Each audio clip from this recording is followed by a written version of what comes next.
भालू से सिंह का युद्ध हुआ, भालू ने सिंह को मार दिया। अब मणि को भालू लेके चला गया अपनी गुफा में। उस भालू की जाम्बवान की एक कन्या थी, उस कन्या का नाम था जाम्बवती। अब मणि लेके गया, चमचीली वस्तु है। जाम्बवान ने उस मणि को अपनी पुत्री जाम्बवती को दे दिया, ले बिटिया इसको खेलती रहे। बिटिया प्रसन्न हो गई, खेल रही थी। इधर धीरे धीरे बात करने लगी।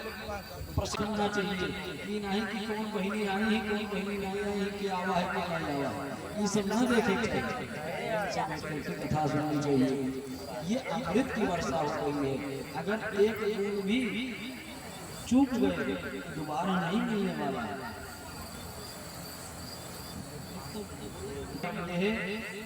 कि सोने का था 80,000 ऋषियों ने सूत जी से पूछा कि वसुदेव जी और देवकी जी ने देवी भागवत की कथा क्यों सुनी थी, उनको क्या आवश्यकता थी।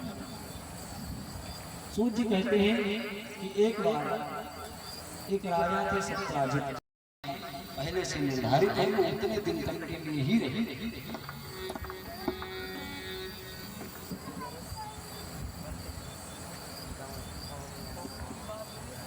तो राजकोष में जमा करेंगे, तो राजा की जिम्मेदारी हो जाएगी कि अपनी प्रजा की व्यवस्था वो बनाएगा।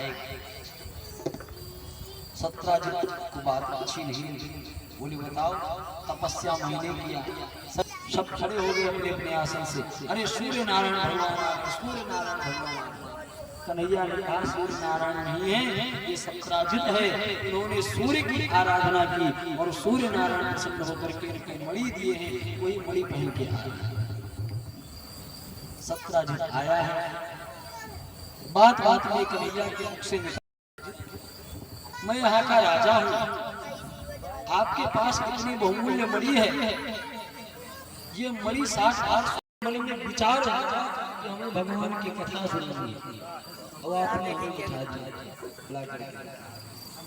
तो इसमें वो व्यक्ति महान नहीं है जो बैठ करके कथा सुना रहा है, महान वो व्यक्ति है जो बैठ करके कथा को सुन रहा है। आदेश दिया कि अपनी माता का सिर काट दो, तो उन्होंने माता का सिर काट दिया। अब आज से हमारे भी पिताजी जो कहेंगे मैं वो करूंगा। अगर हमारे पिताजी कहे माता का सिर काट दो तो मैं भी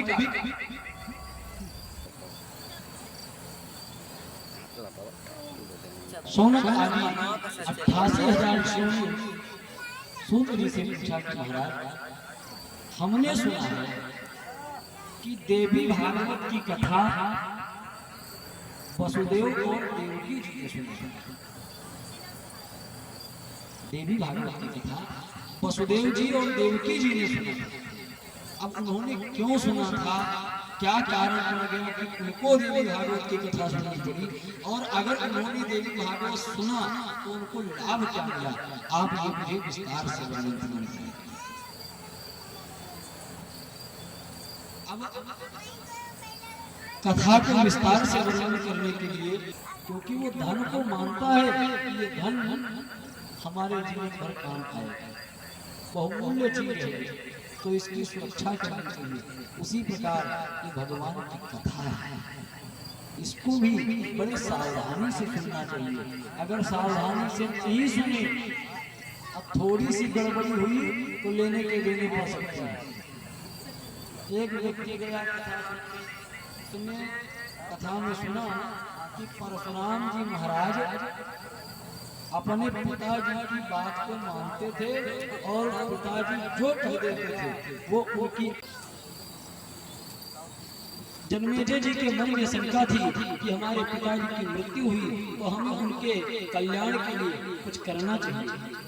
उनको पता चला कि यदि कुछ करना चाहते हो तो देवी भागवत की कथा 9 दिन तक इसका पारायण हो, 9 दिन तक कथा हो। इसी नवान्न विधि से अगर श्रीमद् देवी भागवत की कथा श्रवण किया जाए तो आपके पिता की मुक्ति संभव है।